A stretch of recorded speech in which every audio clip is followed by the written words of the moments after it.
ça fait vraiment plaisir. Est-ce que vous pouvez faire un petit coucou de la main pour ceux qui me voient bien? Ok, super. J'espère que vous allez bien. J'espère que vous avez passé une bonne semaine. J'espère également que vous êtes contents pour pouvoir, parce que nous allons passer ce moment ensemble. Alors, si vous êtes contents, est-ce que vous pouvez faire un signe comme ça avec la main? Super, c'est formidable. Nous sommes vraiment heureux de pouvoir vous proposer ce moment ce matin. Il y aura des chants, il y aura aussi un moment de réflexion et de méditation. Et nous voulons vraiment que ce moment soit exceptionnel pour vous. Alors, n'hésitez pas à participer, à prier, à chanter et à écouter, et que le Seigneur Jésus soit tout près de nous. Je passe maintenant la parole à Séverine.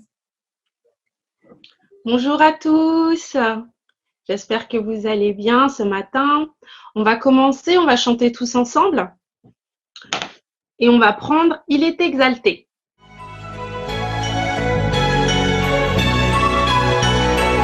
Il est exalté, le roi est au-dessus des cieux. Je le louerai, il est élevé à jamais exalté. Je loue son saint nom. Il est Seigneur, sa vérité régnera. Tout l'univers se réjouit dans son saint nom. Il est exalté, le roi est au-dessus des cieux. Il est exalté, le roi est au-dessus des cieux. Je le louerai, il est élevé à jamais exalté. Je loue son saint nom. Il est Seigneur, sa vérité régnera. Tout l'univers se réjouit dans son saint nom. Il est exalté, le roi est au-dessus des cieux. Il est exalté, le roi est au-dessus des cieux.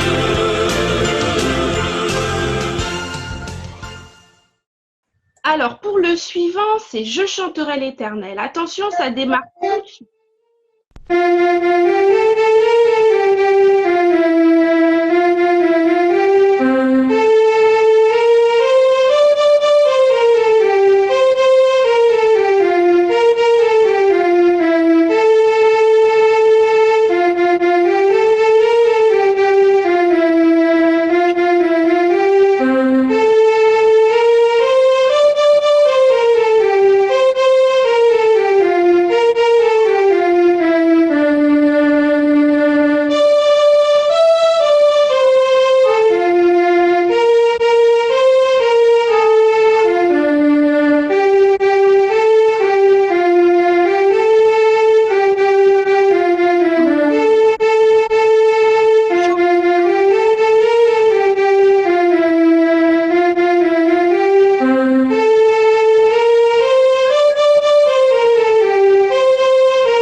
Dieu est un Dieu puissant à qui nous allons rendre gloire, car Dieu est un Dieu puissant.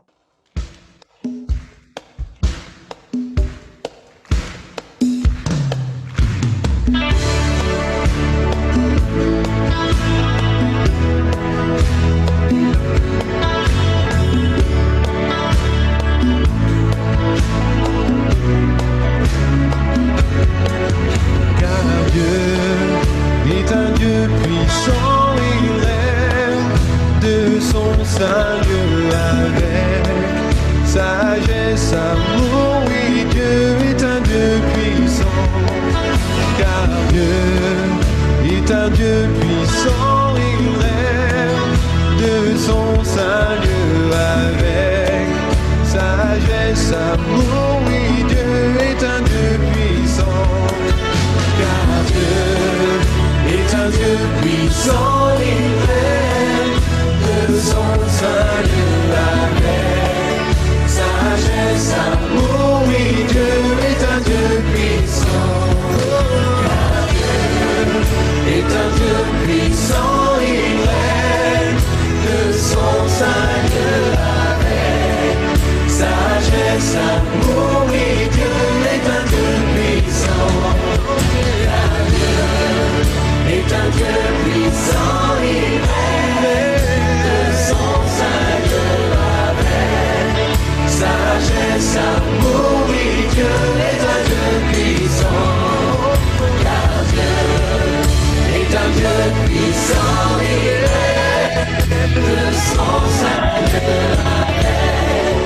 sagesse, amour, oui, puissant.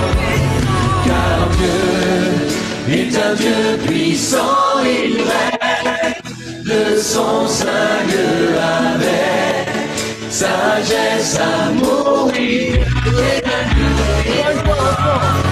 Car Dieu est un Dieu puissant, il règne de son sein Dieu avec sagesse, amour, oui, est un Dieu puissant.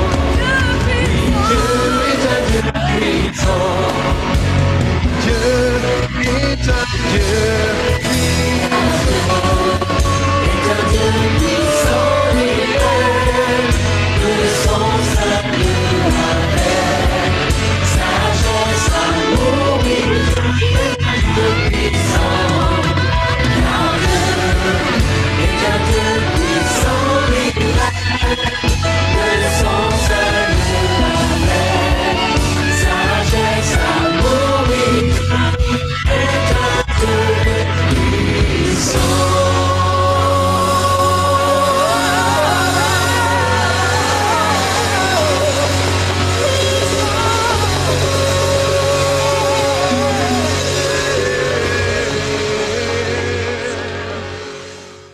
Hello, bonjour à tous. Bonjour à tous les enfants. Je suis bien contente de vous retrouver aujourd'hui. Je vois qu'il y en a qui me font signe. Alors c'est la partie, attention, où on va aller chercher toujours des feuilles blanches ou bien des feuilles de couleur. Il vous en faudra plusieurs. On aura besoin d'une règle. Allez, vite, vite, vous aurez que 10 secondes. On aura besoin d'un ciseau. On aura besoin aussi d'une colle.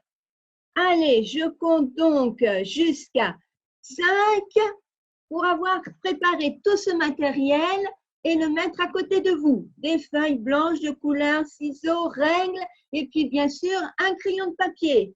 Attention, 1, 2, 3, 4, 5, 6, 7, 8, 9.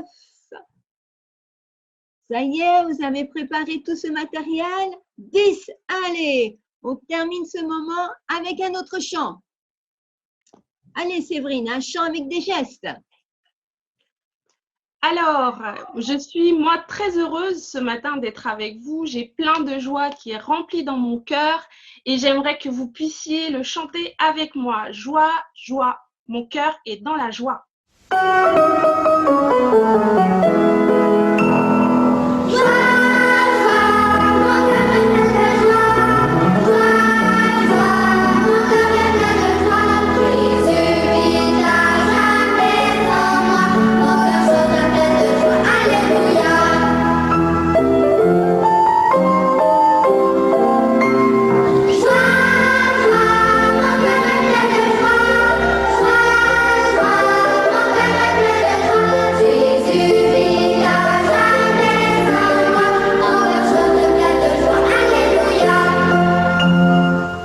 Les enfants, approchez-vous, approchez-vous, approchez-vous.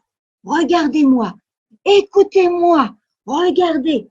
Vous m'écoutez tous? Attention, alors on y va. C'est un monsieur qui s'appelle Joseph Bess. Joseph Bess, eh bien, sa femme vient le voir et elle lui dit qu'elle a besoin de courses. Besoin de courses parce que ils vont avoir plein d'amis qui vont arriver le soir. Mince, Joseph Bess ne dit rien, mais dans son porte-monnaie, il n'y a plus d'argent. Oh, comment il va faire pour pouvoir acheter les courses? Il lui dit, sa femme lui dit, tu m'as l'air d'être ennuyé, qu'est-ce qui se passe? Qu'est-ce qui se passe? Et alors Joseph lui dit, je n'ai plus d'argent. Quoi, plus d'argent? Mais qu'est-ce que ça veut dire? Alors plus d'argent, la femme commence à pleurer tout ça, mais qu'est-ce que ça veut dire? Qu'est-ce que ça veut dire? Joseph lui dit, mais aie confiance au Seigneur. Oh, sa femme part en pleurant et Joseph se met à prier. Seigneur, Seigneur, nous allons avoir des amis qui comptent sur nous. On a besoin de faire un repas, mais voilà, je n'ai plus d'argent. Et dans sa prière, il lui dit, il y a comme une pensée qui lui dit d'aller à la poste. Alors, qu'est-ce qu'il fait? Il prend son manteau et il va à la poste. Et alors là, les enfants, Il arrive à la poste, le postier le voit, il dit « Ah, bonjour Monsieur Joseph », parce que Monsieur Joseph, il est connu dans le village. Et alors, il lui dit « Est-ce qu'il y a une lettre pour moi ?» Et alors, le postier lui dit « Oui, il y a une lettre pour vous. » Alors, écoutez, monsieur, voici, je vous la donne. Mince, Joseph lui dit « Non, non, je n'ai pas d'argent. » Comment ça? Mais prenez, ça fait rien, ça fait rien. Mais les enfants, pourquoi tu dis qu'il n'a pas d'argent? Ben parce qu'à cette époque-là, celui qui recevait la lettre devait payer le timbre. Oh, et il n'a pas d'argent pour payer le timbre. Mais le postier lui dit, c'est pas grave, c'est pas grave. Alors, Joseph lui dit, ouvrez pour moi la lettre. Je crois qu'il y a quelque chose à l'intérieur. Les enfants, je prends les ciseaux et j'ouvre la lettre. Qu'est-ce qu'il y a dans cette lettre? Hop, hop, hop. Alors, chou. Et alors là, le facteur lui dit, je ne veux pas regarder ce qu'il y a dedans. Regardez, monsieur Joseph, regardez. Et alors, il lui remet la lettre. Et alors là, Joseph regarde. Qu'est-ce qu'il y a dans la lettre? Oh, il y a quelque chose d'extraordinaire, les enfants. Vous voulez savoir? Eh bien, vous saurez ce qu'il y a dans la lettre juste après la prière. D'accord? À toi, Stéphane. Eh bien, c'est le moment de prier. Je vous invite à fermer les yeux et à incliner la tête. Seigneur Jésus, merci, car nous avons une fois de plus la joie de pouvoir écouter un beau message, écouter des histoires et chanter tous ensemble. Merci de visiter tous les enfants qui se sont réunis ce matin. Merci de les bénir, de leur permettre de continuer à grandir comme toi tu as grandi, en stature, en grâce et en sagesse. Seigneur, parmi les enfants qui participent à ce moment ce matin, il y en a qui sont remplis de joie et qui sont super contents. Et je te demande de continuer à faire en sorte qu'ils soient joyeux et qu'ils soient contents. Il y a peut-être aussi des enfants qui sont plus tristes parce qu'ils ont peut-être un bobo, ou bien ils ont quelque chose qui fait mal au cœur, ou bien ils ont une mauvaise nouvelle. Alors cela aussi, Seigneur, je te demande de les encourager, de les accompagner et de réchauffer leur cœur. Seigneur Jésus, quand tu étais sur terre, tu faisais des choses extraordinaires.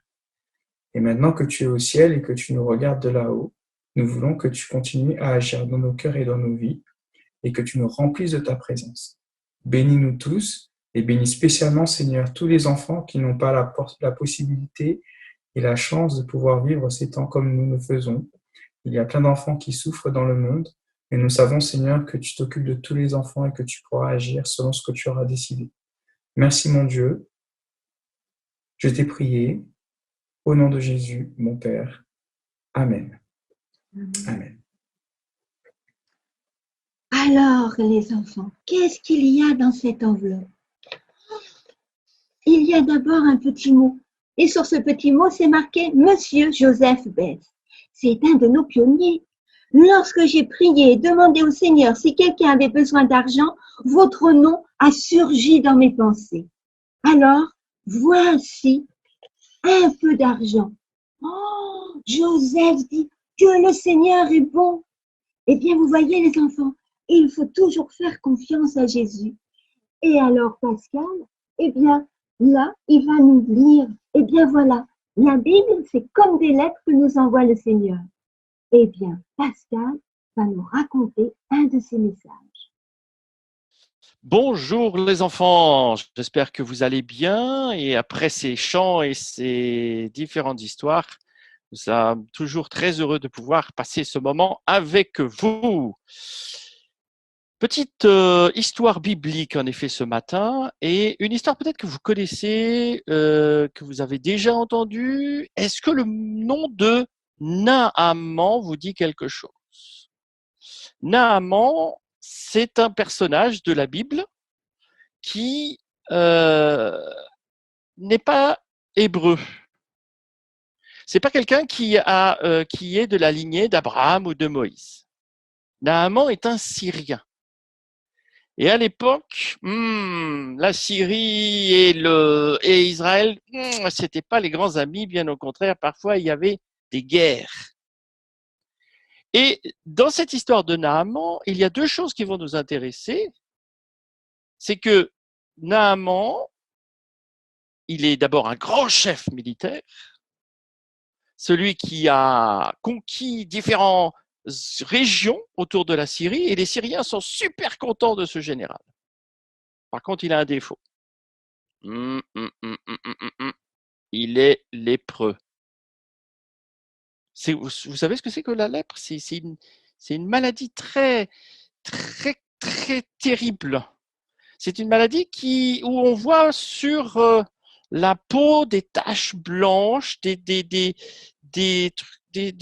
plaies qui sont purulentes, des choses qui... Bref, dès qu'il y en a un qui a la lèpre, on ne peut pas le toucher. Non seulement parce qu'il a une vue terrible, mais en plus, si on le touche, on pourrait attraper la lèpre. Ça, c'est pas bon, ça. Et puis, la deuxième chose qui est intéressante ici, c'est cette une jeune fille.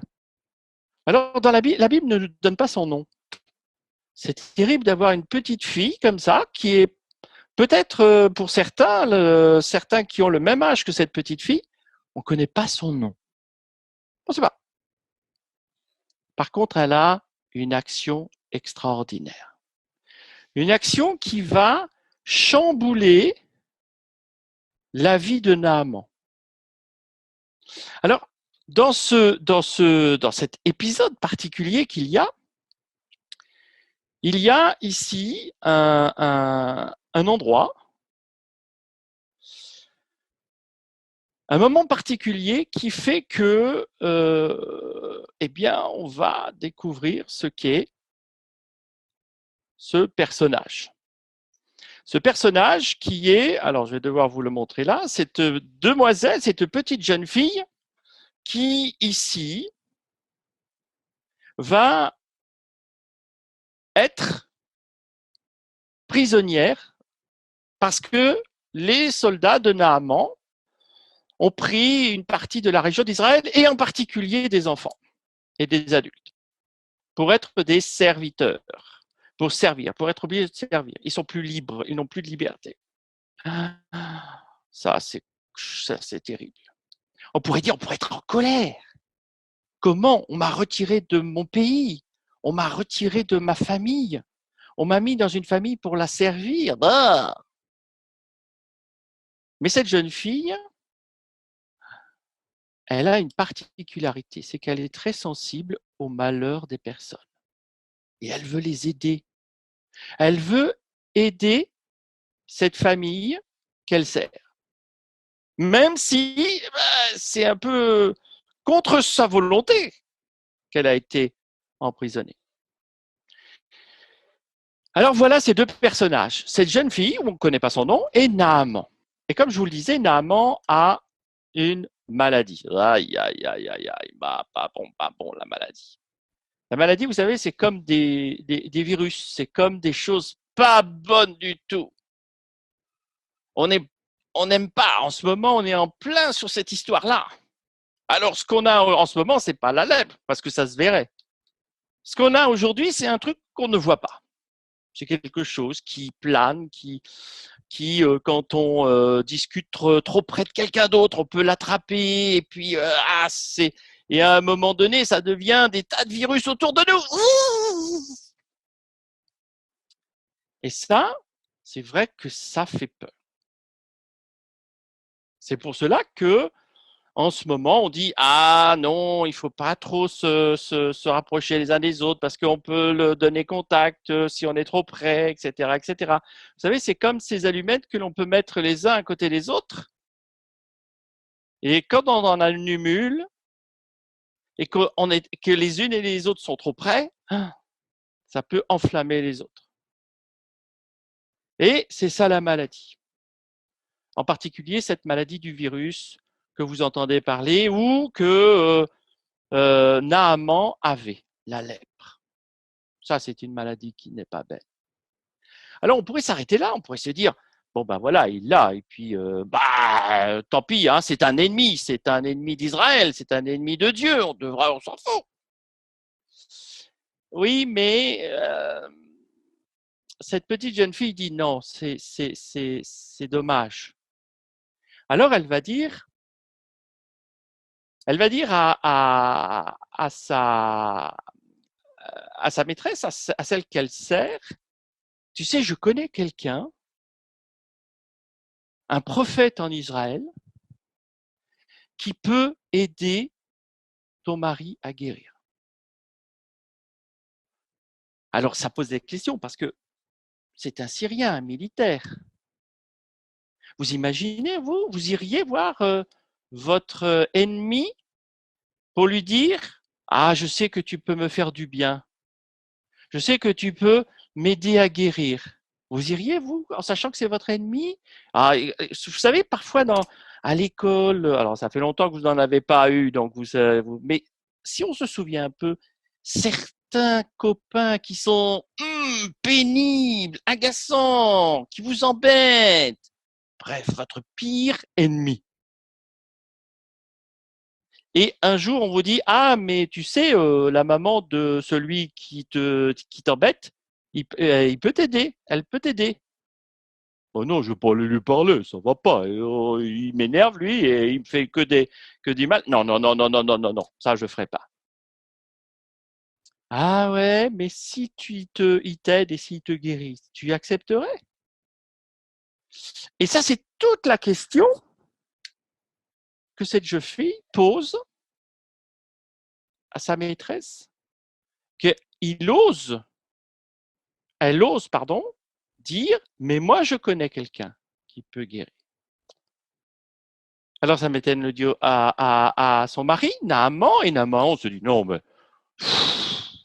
allez voir Israël pour qu'il me guérisse alors que je suis leur ennemi, ça va pas. Et puis, à force de le dire, il y va. Il y va. Et on lui montre où est le prophète. Et ici, le prophète lui dit, eh ben, écoute, il n'y a pas de problème, tu veux guérir, Dieu peut t'aider à cela. Dieu peut t'apporter la guérison. Tu n'as juste qu'une chose à faire. Tu vas dans le Jourdain, tu te plonges 7 fois et tu seras guéri. Alors, Naaman sort un peu embêté. Et en plus, le prophète ne lui demande pas d'argent. Naaman veut lui en donner. Il dit non, non, pas d'argent. L'aide de Dieu est gratuite. Dieu apporte son aide gratuitement. Alors, Naaman, il va, mais quand il sort de la maison du prophète, il se dit non, mais c'est idiot de se plonger dans le Jourdain cette fois et je vais être guéri alors qu'on n'arrêtait pas de me mettre de l'eau partout pour essuyer les plaies, pour essayer de guérir les plaies, alors que ça fait des années qu'on me met des produits partout, alors que. Il est bizarre ce prophète. Je vais aller me plonger, c'est simple comme ça? Non, c'est pas possible. Alors il commence à rentrer en Syrie et puis il y a ses serviteurs qui sont autour, ses soldats qui disent écoute, ça aurait été compliqué, tu l'aurais fait. Là, il te propose quelque chose de simple. Essaye et tu verras. Alors c'est ce que Naaman fait. Naaman retourne à côté du Jourdain et au Jourdain, il se plonge dedans. Et en se plongeant, cette fois, un miracle se passe. Il guérit. Il n'a plus la lèpre. Dieu lui a accordé la guérison alors qu'il n'est pas israélite et que c'est un ennemi d'Israël. On pourrait dire, Dieu pourrait faire un peu plus attention aux Israélites. Non, il est ouvert à tout le monde en disant, si quelqu'un a besoin d'aide, il suffit d'aller voir Dieu. Alors dans cette histoire, on découvre vraiment la bonté de Dieu pour tous. La bonté de Dieu pour ce Naaman. Juste et simplement avec une parole d'une jeune fille, d'une petite fille, qu'on ne connaît pas son nom, mais qui avait tellement confiance en Dieu et au prophète qu'elle l'a proposé à Naaman. On peut donc tous avoir un petit geste qui peut aider les uns et les autres. Juste ce petit moment où on va être un outil, une action entre les mains de Dieu ou entre ceux qui sont autour de nous. En ce moment, c'est plus dans la famille, puisqu'on ne peut pas sortir, mais ô combien on peut, nous aussi, être acteurs de ce qui se passe, être dans la prière, aider, partager, proposer nos services dans la maison et dans la famille. Et je retiendrai 2 choses de cette histoire. Il faut parfois être patient et avoir de la confiance. Et la confiance, c'est comme si c'était Dieu qui nous dit « N'aie crainte, je suis avec toi ». Les muscles, c'est moi qui te les donne et qui va t'aider à passer les moments difficiles. Même si je suis un petit enfant qui a l'impression de ne pas avoir beaucoup de possibilités ou de force. Et la deuxième, la patience. On aimerait bien que ça se termine vite. On aimerait bien que tout soit fait vite, vite, vite. Peut-être que vous ne vous en souvenez pas, mais pour certains, ils sont peut-être à l'étape encore bébé couché.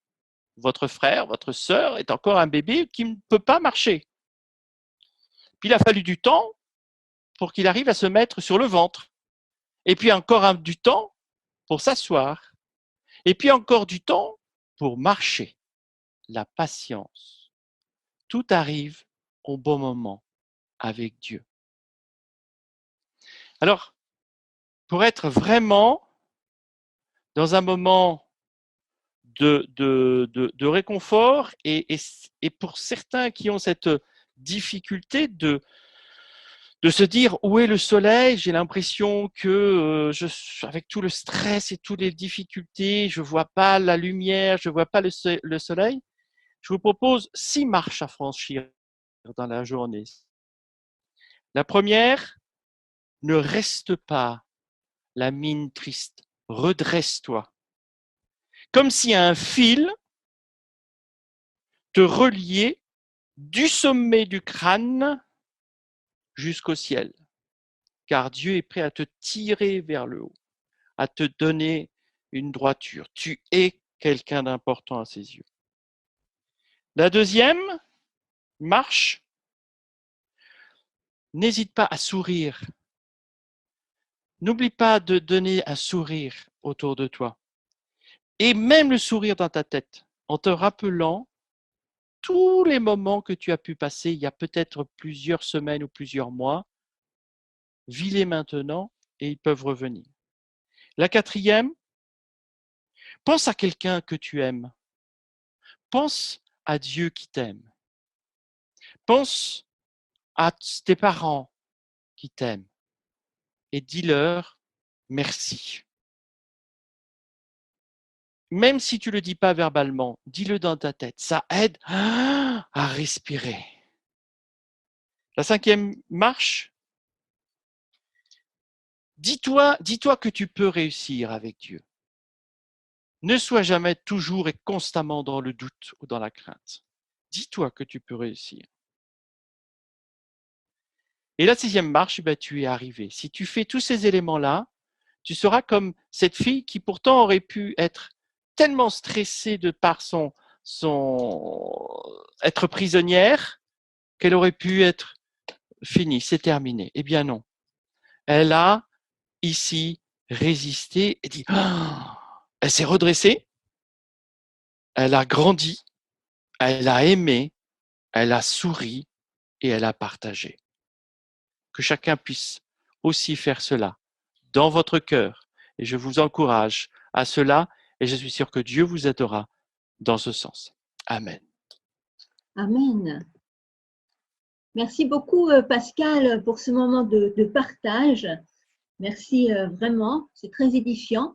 Et justement, pour clôturer ce moment spirituel, eh bien, Séverine, c'est à toi, Oui. avec un chant. Allez, Un les chant. enfants, vous allez vous mettre debout pour chanter. Et on va crier que l'Éternel est tout-puissant.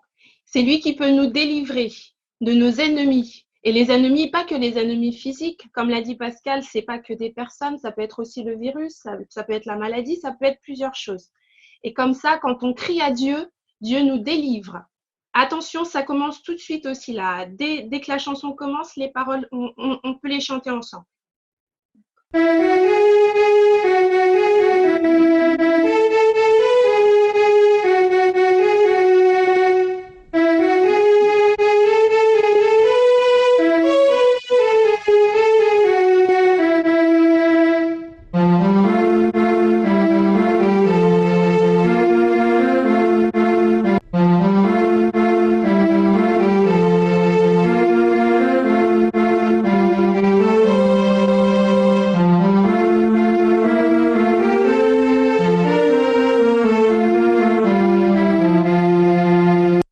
Eh bien, les enfants, après ce moment, pour ceux qui le veulent, voici la partie bricolage par rapport à la prière. Vous prenez donc votre feuille blanche ou une feuille de couleur. D'accord? Maintenant, je vais baisser pour que vous puissiez voir ce que je fais.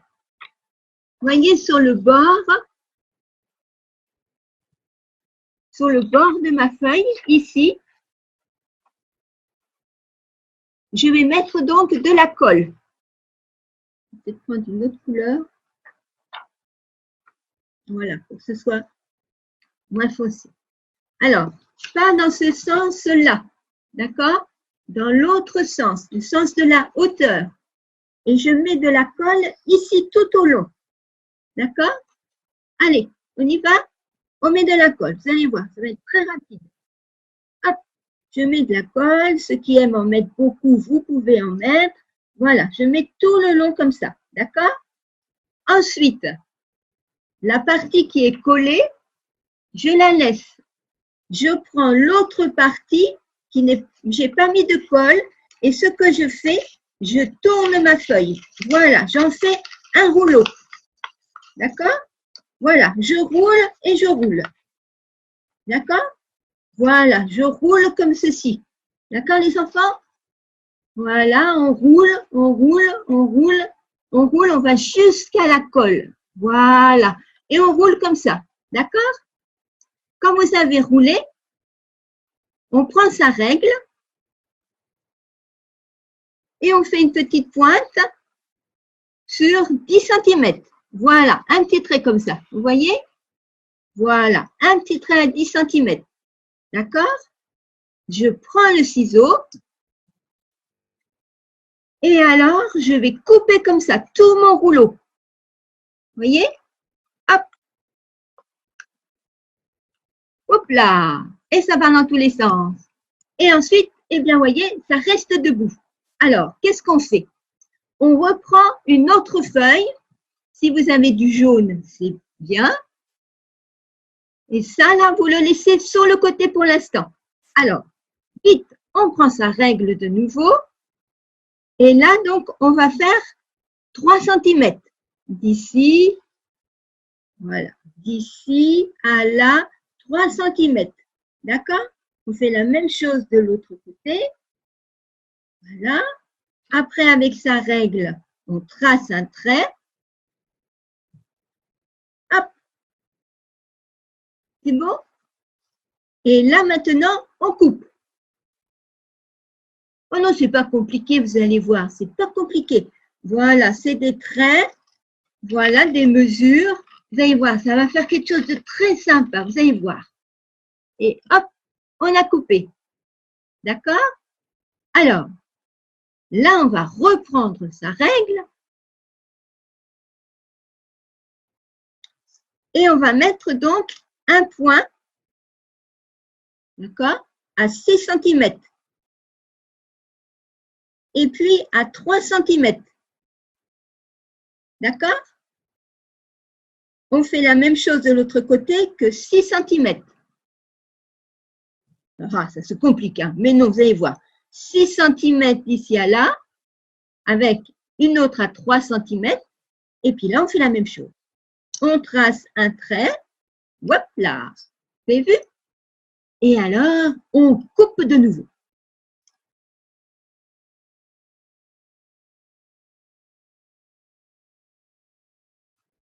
Hop, vous avez vu? Et là, on prend son petit bout là. D'accord? Et son petit bout maintenant de 6 cm, on le replie en deux.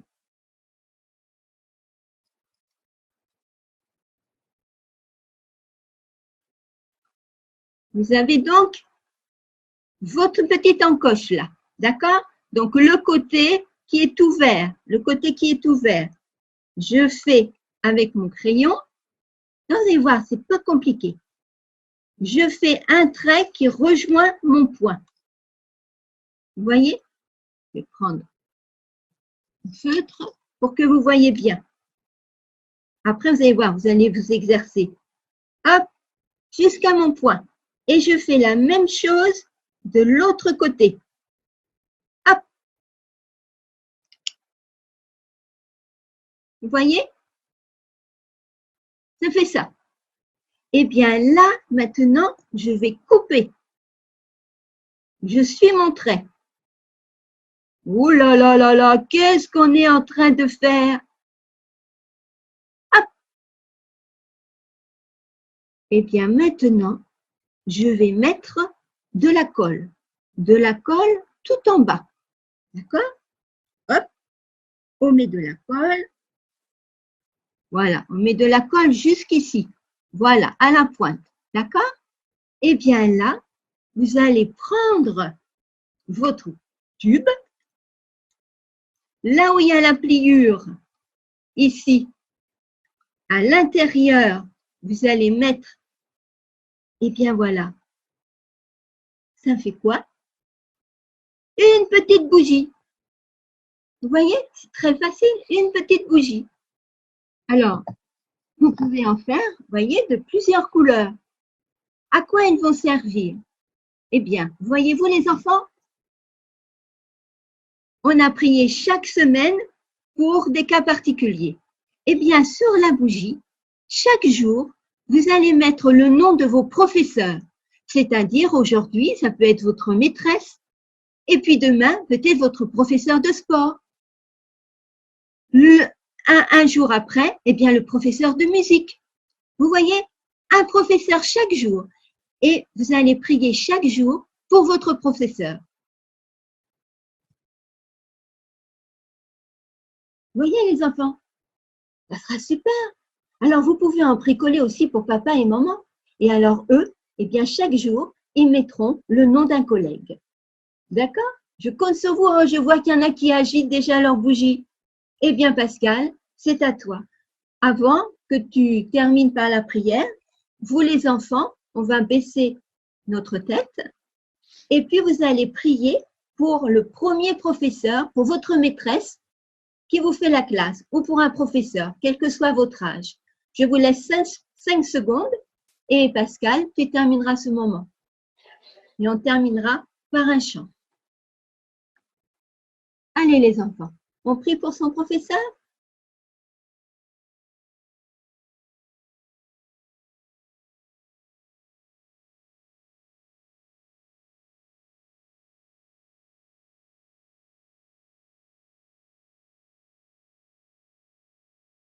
Vous pouvez y aller Pascal. Merci Seigneur pour ce don que tu nous donnes de l'amour et aussi qui nous permet d'avoir confiance en toi et à ce qui nous entoure, même s'il y a des choses difficiles à vivre. Merci de cette force que tu nous donnes.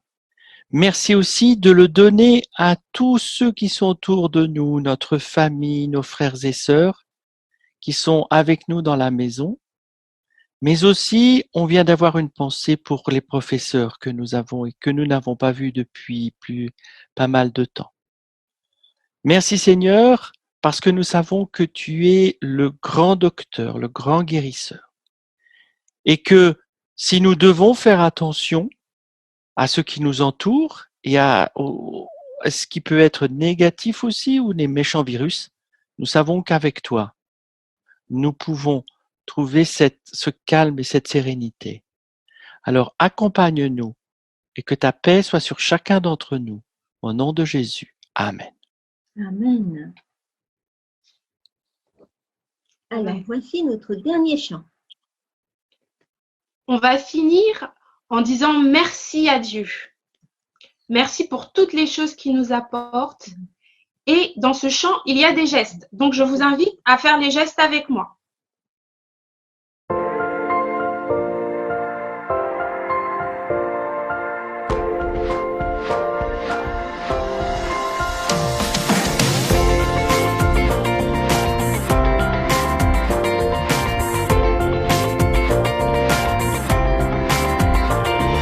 Jésus, tu es avec moi. Jésus, tu es tout pour moi. Je te suivrai dans tes voies. Je veux te louer. Et je tape tes mains, les fous dans ta clamant. Crie ton nom vers tous les horizons. Jésus, saute en l'air jusqu'au plafond. Et danse pour exprimer la joie de savoir que tu m'aimes.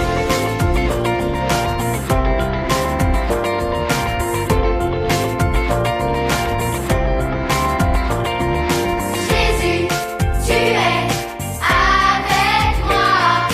Jésus, tu es tout pour moi. Je te suivrai dans tes voies. Je veux te louer. Et je tape tes mains, les bouches en t'acclamant. Crie ton nom vers tous les horizons. Jésus, saute en l'air jusqu'au plafond. Et danse pour exprimer la joie de savoir que tu m'aimes. Yeah, yeah. Merci pour ton amour, Jésus. Merci pour ton amour, Jésus. Merci pour ton amour.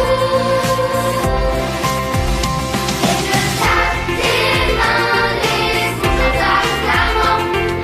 Crie ton nom vers tous les horizons. Jésus, saute en l'air jusqu'au plafond. Et danse pour exprimer la joie de savoir que tu m'aimes. Savoir que tu m'aimes. Savoir que tu m'aimes.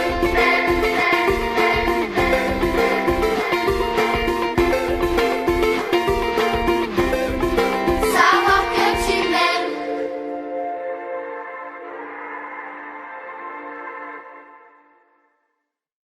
Et voilà les enfants, c'est déjà fini.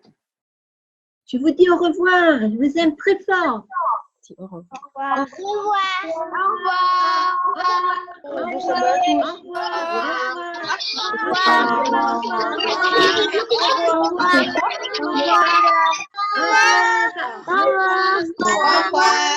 revoir. Merci. Au revoir.